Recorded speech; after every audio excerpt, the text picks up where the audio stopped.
விழாவிற்கு சிறப்பு விருந்தினராக கலந்து கொண்ட திரு கலைப்புலி எஸ் தானு அவர்களே, சக்கரஜோதி பிலிம்ஸ் திரு தியாகராஜன் அவர்களே, கதை வசனகர்த்தாவில் புதிய அத்தியாயம் படைத்த டைரக்டர் திரு பாக்யராஜ் அவர்களே,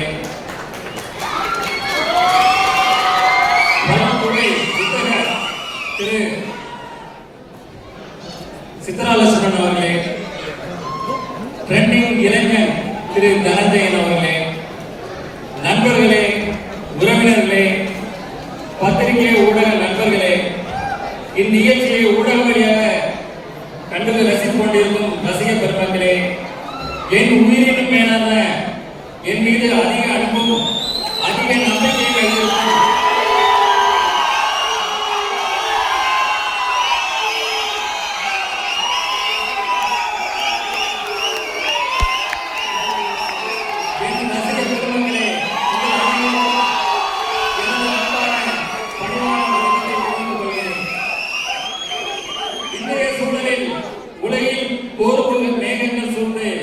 மக்களுக்கு துயரத்தையும் ஒரு பாதுகாப்பற்ற தன்மையும் நிலவிக் கொண்டிருக்கிறது.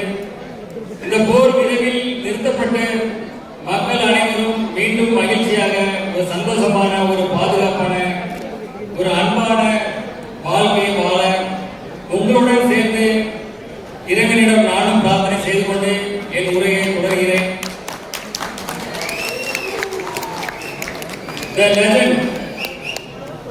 அந்த படத்துக்கு அப்புறம் இந்த படம் வந்து என்னுடைய ரெண்டாவது படம் வந்து லீடர் வந்து coming 3rd April good Friday அன்னைக்கு கம்மிங் 3rd ஃப்ரைடே ரிலீஸ் ஆகுது.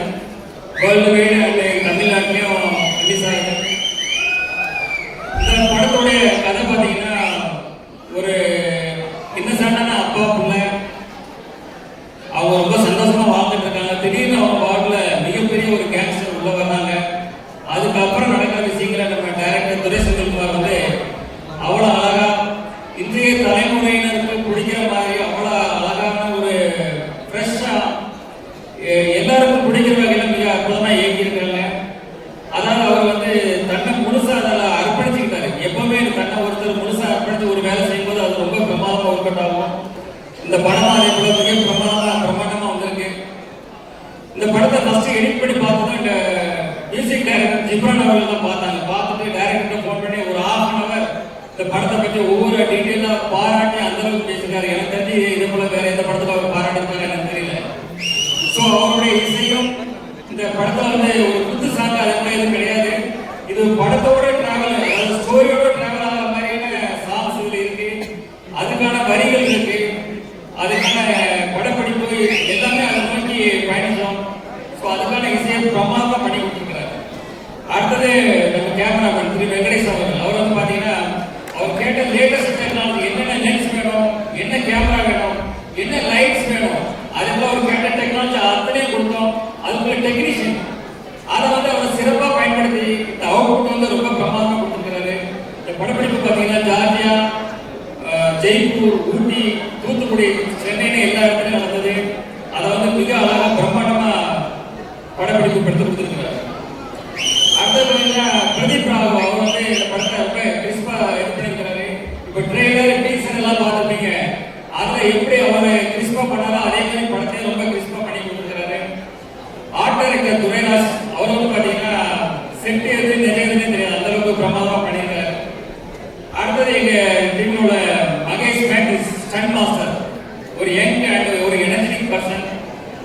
ஆனால் அதில் எங்களுக்கு இந்த படத்தில் ஷூட்டில் பார்த்தீங்கன்னா 2 இடங்கள் வந்து எங்களுக்கு ஒரு மிகப்பெரிய சவாலாக இருந்தது. ஒன்று வந்து ஜார்ஜியாவில் ஏர்போர்ட்டில், இந்த இன்டர்நேஷனல் ஏர்போர்ட்டில் வந்து ஷூட் பண்ணோம். அங்கே வந்து பார்த்தீங்கன்னா -14°C டே டைமில். அந்த ஹில்ஸ்லாம் பார்த்தீங்கன்னா சுற்றி ஐஸ் கொட்டி கிடக்கும், அந்த அளவுக்கு குளிர் அதிகமாக இருக்கும். சன்லைட் இருந்தால் நாங்கள் தப்பிச்சோம். கொஞ்சம் ஷேடாக வந்ததுன்னா அடுத்த நிமிஷம் உடம்பெல்லாம் 1000 ஊசி குத்துற மாதிரி இருக்கும், கை காலெல்லாம் மறந்து போயிடும். ஸோ அதில் கிட்டத்தட்ட 14 days ஒர்க் பண்ணோம். நான் மட்டும் இல்லை, எங்கள் டீமோட எல்லாருமே அதை வந்து ரொம்ப அழகாக சிரமப்பட்டு ஒர்க் பண்ணாங்க. அது வந்து ஃபுல்ஃபில்லாக வந்து ரொம்ப அழகாக வந்திருக்கு அந்த போர்ஷன் எல்லாமே. அதே போல் பார்த்தீங்கன்னா லாஸ்ட் கிளைமேக்ஸ் ஃபைட் இருக்கும்போது அது வந்து ஒரு குழுவலான ஒரு ட்ரெயினில் வந்து ஃபைட் வச்சுருந்தோம். கிட்டத்தட்ட ஃபாரின் ஸ்டண்ட்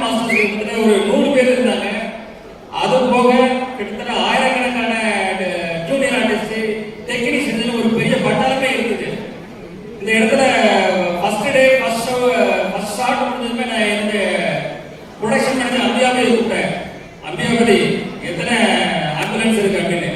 அவர் சொன்னாரு ஒன்னே ஒண்ணு இருக்கு சார். ஒண்ணுலாம் பார்த்தாரு, 2 3 வைங்க, யாருக்கு வேணா எப்ப வேணா என்ன வேணா ஆகும், எனக்கே கூட சில நேரங்களில் இன்ஜூர் ஆகும், நம்ம ரெடியா இருக்கணும் அப்படின்னு சொன்னேன். ஆனா காட் கிரேஸ் ஒரு 10 டேஸ்ல வந்து பெருசா யாருமே இன்ஜூர் ஆகல, சின்ன சின்ன இன்ஜூர் ஆச்சு. 10th டே எனக்கு காலில் ஒரு பெரிய இன்ஜூர் ஆச்சு. அடுத்த நாள் ஷூட் பண்ண முடியுமா பண்ண முடியாத அளவுக்கு ஒரு பெரிய ஒரு சூழ்நிலை இருந்தது. அப்போ இத்தனை டெக்னீஷியன் இத்தனை 1000 பேர் இருக்கிறாங்க, அவங்களுக்கு வந்து வெயிட் பண்ண வைக்கூடாது சொல்லிட்டு இன்ஜெக்ஷன் டேப்லெட்ஸ் எல்லாம் போட்டுட்டு அது அடுத்த நாள் ஷூட் வரும்போது தாங்கி தாங்கி தான் நடந்து வந்தேன். இன்னைக்கு என்ன நம்மளால பண்ண முடியுமா அப்படின்ற ஒரு டவுட்லேயே தான் இருந்தேன். பட் கேமரா ரோல் ஆக்ஷன் சொன்ன உடனே அடுத்த நிமிஷமே ஃபயர் தான்.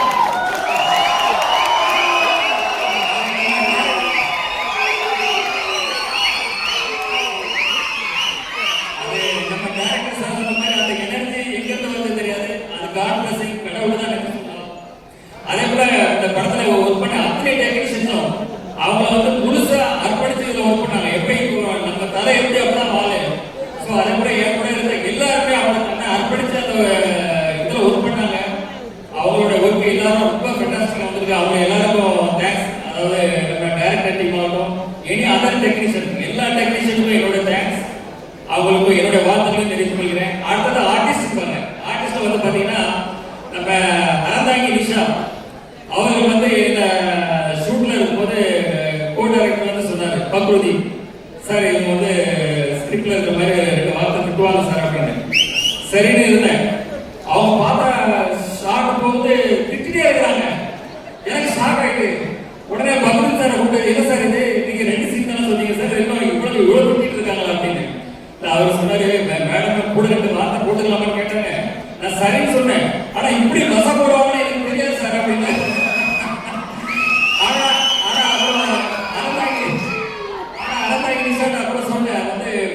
இல்ல இது நீங்க பண்ணது கரெக்ட் தான், இது வந்து சீன் அப்பதான் இது வந்து நல்லா இன்ட்ரெஸ்டிங்கா இருக்குன்னு சொல்லி அந்த சீன் அது கூட ரொம்ப நல்லா வந்தது.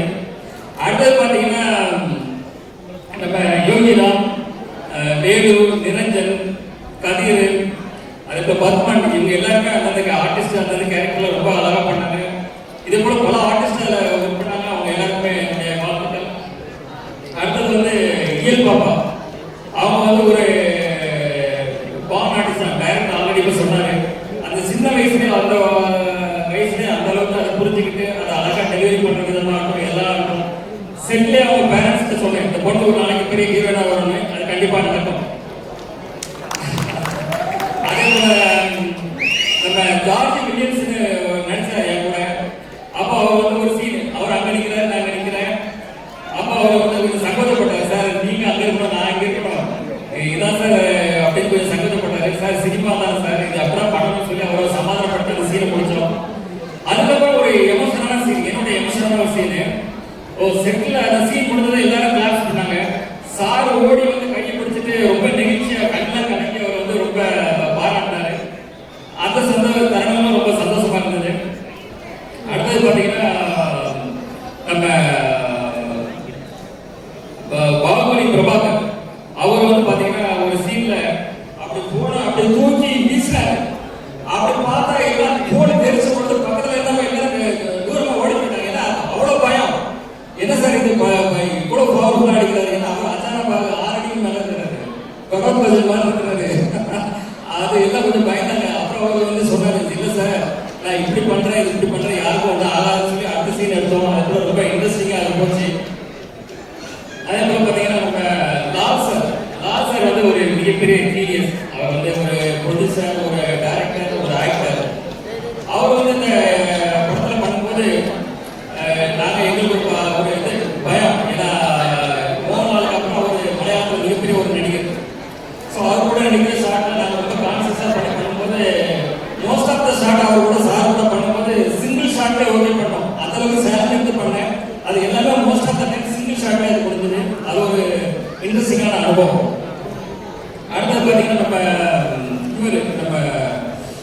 சந்தோஷ் பிரதாப், அவர் வந்து ஸ்டார்டிங்ல ஒரு ஃபாஸ்ட் ஷெட்யூல்ல அவருடைய இது பார்த்துட்டு வந்து இது வந்து ஒரு மேனேஜ்மெண்ட் பண்ணாரு, சிரிச்சுக்கிட்டே ஒரு மேனேஜ்மெண்ட் பண்ணாரு.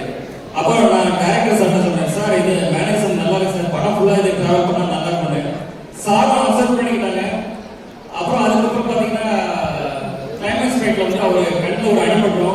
பிளட் மாதிரி ஒன்று இதாக பிளாக் ஆகிடும். ஸோ எவ்ரி ஷாட், அதாவது கிட்டத்தட்ட 14 days எவ்ரி ஷாட் வந்து அவங்க கண்ணில் அந்த பிளட்டை போடணும். எவ்ரி ஷாட், அதாவது யாருமே சொல்ல வேண்டியதில்லை, யாருமே அவங்க எதுவுமே சொல்ல வேண்டியதில்லை. அவரே அந்த கரெக்டாக அந்த ஷாட் ரெடினா அந்த கண்ணில் அந்த பிளட்டை போட்டு வந்துருக்காரு. அதை பார்க்கும்போது நம்மளுக்கே சிரமமா இருக்கும், அது கஷ்டமா இருக்கும். அது என்னடா இவ்வளவு கஷ்டப்பட்டு பண்றாங்க. பட் அவர் வந்து அதை டெடிகேஷன், அந்த அளவுக்கு வந்து சின்சியாரிட்டி, அவர் வந்து மிகப்பெரிய உயரத்துக்கு வரணும். நீங்க அதே போல நம்ம ஷாம் சார் வந்து பாத்தீங்கன்னா அவருடைய மெச்சூர்டான நடிப்பு அந்த படத்தை கொடுத்துருக்கிறாரு. அவர் இதனோட வருட டிராவல்ல பாத்தீங்கன்னா அந்த ஒரு அனுபவம், அந்த மெச்சூர்டான நடிப்பு அதை கொடுத்துருக்கிறாரு. எனக்கு தெரிஞ்சு அவர் பண்ண கேரக்டர் வேற யார் பண்ணாலும் அந்த அளவுக்கு நல்லா ஜஸ்டிஃபை பண்ணி இருக்க முடியுமான்றது எனக்கு ஒரு டவுட் தான். அதே போல வந்து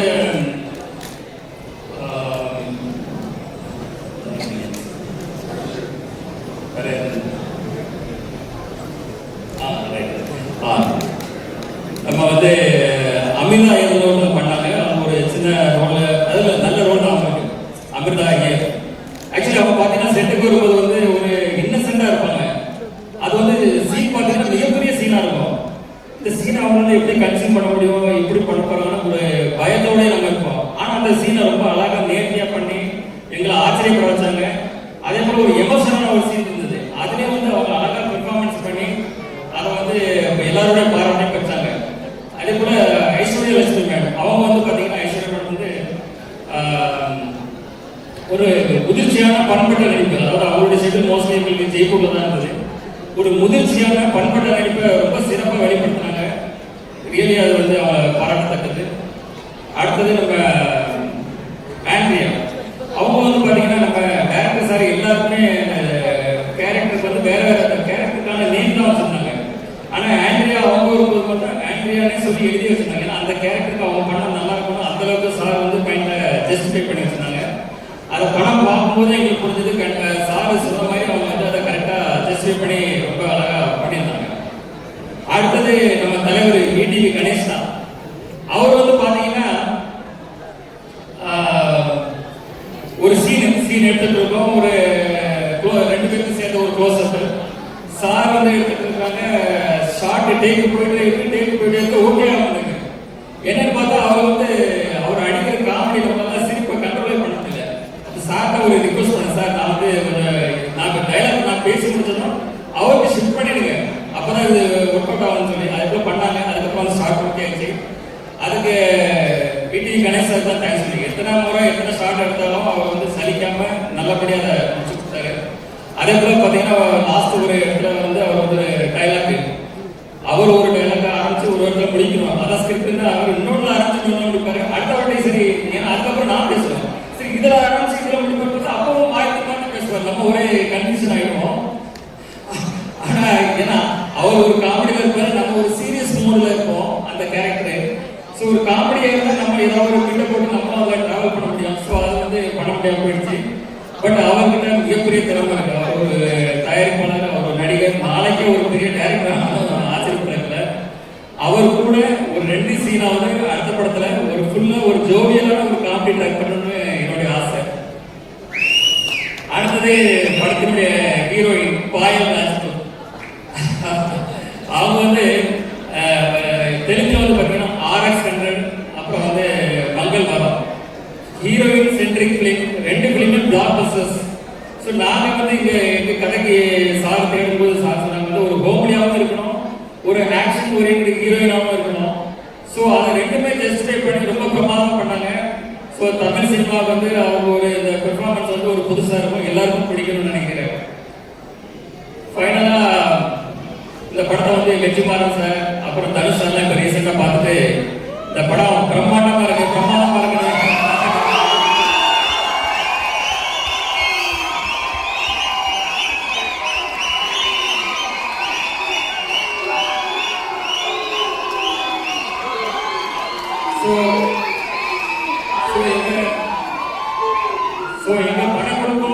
எங்க படக்குழுக்கும் சரி எனக்கும் சரி இந்த படத்து மேல மிகப்பெரிய நம்பிக்கை. இந்த படம் வந்து ஒரு ஜெயிலர் அளவுக்கும் ஒரு விக்ரம் அளவுக்கும் ஒரு லியோ அளவுக்கும் வெற்றி படமா அமையும். அதுக்கு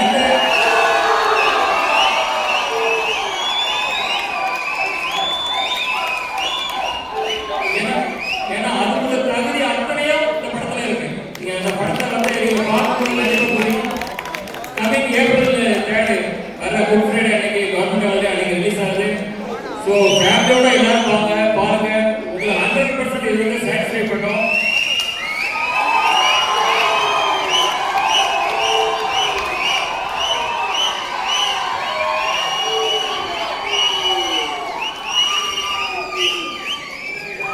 இந்த படத்து மேல நாங்க வச்சிருக்க நம்பிக்கை, உங்க மேல நாங்க வச்சிருக்க நம்பிக்கை, இந்த படம் வந்து மிகப்பெரிய பிளாக் பஸ்டர் படம் அந்த ஆண்டோட ஏற்படுத்துவதோட நம்பிக்கை.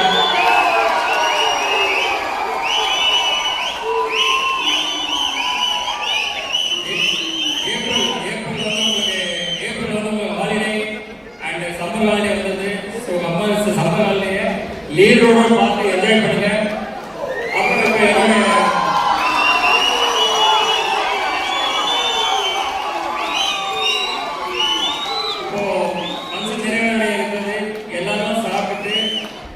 எல்லாருமே டின்னர் சாப்பிட்டு நிதானமா ஹாப்பியா போங்க.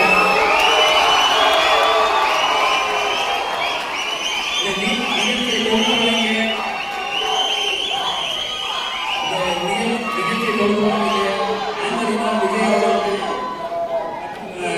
நம்ம நிகில் முருகன் அவர்கள்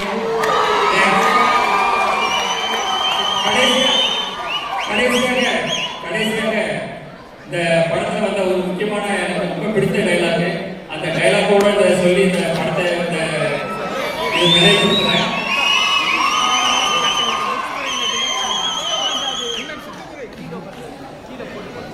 கடவுள் எந்த உதவியும் நேரடியாக செய்வதில்லை. எல்லா நல்லதும்